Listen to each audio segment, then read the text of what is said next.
जी जी। जी start करते हैं हम दिल्ली सल्तनत को। सबसे पहले है ममलूक। ममलूक का जो फाउंडर था ये है कुतुबुद्दीन ऐबक। खिलजी का फाउंडर था मतलब जलालुद्दीन फिरोज खिलजी। तगलक का था गयासुद्दीन तगलक, ये इसका बानी है। और सादात का है सैयद तुगलक। खिजर खान। देखें सादात है, सैयद लोग हैं ये, सैयद खिजर खान। और उसके बाद लोग लोधी डायनास्टी, आखिरी डायनास्टी आती है, इसका था बहलोल खान लोधी, इसका फाउंडर था या बानी था। अच्छा अब हम ममलूक डायनास्टी को देखेंगे, खानदान गुलामा। खानदान गुलामा में जो कुतुबुद्दीन ऐबक जो है, जो गुलाम था शहाबुद्दीन गौरी का, ये पहला हुक्मरान बनता है और दिल्ली को अपना दारुल हुकूमत बनाता है, इसलिए इसको दिल्ली डायनास्टी बोला जाता है। अच्छा कुतुबुद्दीन ऐबक के हवाले से तारीखी बिल्डिंग जो है वो है कुतुब मीनार दिल्ली। दिल्ली में ये इसने एक मीनार बनवाया था, कुतुब मीनार दिल्ली, बहुत मशहूर है, इसका सवाल आ जाता है। फिर सवाल ये आता है कि वो कौन सा मुस्लिम बादशाह था जो पोलो खेलते हुए मर गया, तो वो कुतुबुद्दीन ऐबक था। ये क्या था कि मेवाड़ के राजा के साथ ये सारे जो हमारे हुक्मरान है ना, ये राजपूताना से लड़ते रहे हैं, इनके साथ, जो राजपूतों के साथ। तो इसकी भी लड़ाई, वो जो पृथ्वीराज चौहान आपने पढ़ा वो भी राजपूत थे। ये जो अब कुतुबुद्दीन ऐबक की लड़ाई हो रही है ये भी राजपूतों से हो रही है। मेवाड़ का राजा था, उसका इसने सर काटा था और उसके सर से पोलो खेल रहा था। और वो पोलो खेलते हुए इसका जो है घोड़े की वो उसमें पाँव फंसा है और ये वहां पर इसकी घोड़े से गिरकर इसकी डेथ हो गई है। अनारकली में इसका जो है वो मकबरा है। अगर आप कभी जाना हो तो दाता दरबार के सामने उर्दू बाजार है, थोड़ा सा आगे आप अनारकली मार्केट है, बड़ी मशहूर मार्केट है, और वहाँ पर जो है अंदर जो है एक गली सी जाती है, मैं तो 2-3 दफ़ा गया हूँ इसके मकबरे के ऊपर, वहाँ पर इसकी कब्र है कुतुबुद्दीन ऐबक की। कुतुबुद्दीन ऐबक का आगे बेटा था आराम शाह। आराम शाह कोई 7-8 महीने इसके बाद जो है ये गवर्नमेंट में रहा है, लेकिन इसको कत्ल कर दिया कुतुबुद्दीन ऐबक के दामाद ने, जिसका नाम था अल्तमश।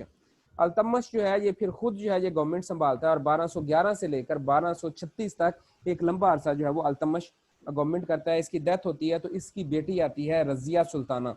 ये नाम जवाद डालना था, वो तो सीन डाल दिया, जवाद उस टाइम मिल नहीं रहा था, तो ये है रजिया सुल्ताना। सवाल ये आता है कि पहली कौन मुसलमान, पहली खातून कौन थी जिसने हिंदुस्तान के ऊपर हुकूमत की, तो आपने वहां पर आंसर लगाना है रजिया सुल्ताना। रजिया सुल्ताना पहली खातून मुस्लिम फरमारवां थी इन द सब कॉन्टिनेंट। 4 साल तक 1236 से लेकर 1240 तक जो है ये रजिया सुल्ताना की गवर्नमेंट रहती है, फिर और लोग भी आते रहते हैं। बहरहाल इसके बाद है दूसरा खानदान खिलजी जो है वो शुरू हो जाता है, खानदान खिलजी 1290 से लेकर 1320 तक। इसका फाउंडर जलालुद्दीन फिरोज खिलजी, ये आप पढ़ चुके हैं। अब जलालुद्दीन फिरोज खिलजी का भाई आता है अलाउद्दीन खिलजी। असल जो उसको करने वाला था ना, वो इसका दामाद ये अलाउद्दीन खिलजी था जो इसको ज्यादा करता है। अब इसकी लड़ाई भी मेवाड़ के साथ होती है, जैसे ये देखें यहाँ पर भी मेवाड़ के राजा से इसकी लड़ाई होती है, राजपूतों से, यहाँ पर फिर मेवाड़ वालों से। मेवाड़ की रियासत का बिल्कुल अलाउद्दीन खिलजी खात्मा कर देता है। और आपने वो देखा होगा मूवी इसके ऊपर इंडिया ने बनाई हुई है, पद्मावत या पद्मावती, तो उसमें अलाउद्दीन खिलजी के रोल को पद्मावती। उन्होंने एक्सप्लेन किया है। ये अटैक करता है और पूरी वो उसको मेवाड़ की रियासत को ख़त्म कर देता है। अच्छा अब ये जो खिलजी जो ख़ानदान है, ये आपने उस मूवी में भी नोट किया होगा, ये एक बड़ी स्ट्रेंज सी चीज़ें जो अक्सर वो यूरोपियन लिटरेचर में भी आप वो ऑस्कर वाइल्ड वगैरह और शेक्सपियर वगैरह में पाते हैं, ये होमोसेक्सुअलिटी का आंसर।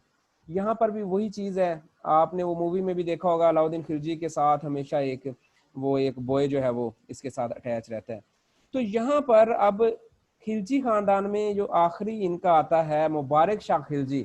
मुबारक शाह खिलजी जो है ये एक लड़के से शादी कर लेता है, हिंदू लड़का होता है खुसरो। खुसरो बाद में क्या करता है कि मुबारक शाह को कत्ल करता है और खुद बादशाह बन जाता है।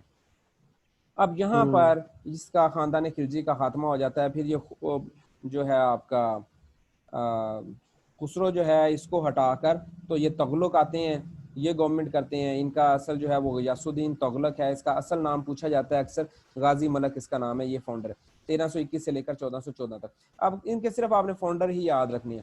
खानदान सदात सैयद खिजर खान, और खानदान लोधी का फाउंडर है बहलोल खान लोधी। और आखिरी फरमारवां जो है वो इंपॉर्टेंट है इसका लोधी खानदान का, वो है इब्राहिम लोधी। अब होता क्या है कि यहाँ पर मुगल जो डायनास्टी है आपकी वो ख़त्म हो जाती है, जिसको हम कहते हैं कि ये जो है आपकी थी दिल्ली डायनास्टी, जिसमें 5 खानदान थे। तो उन 5 खानदानों को आपने स्टडी कर लिया, इनके फाउंडर्स आपने तैयार करने हैं, इनका पीरियड जो है वो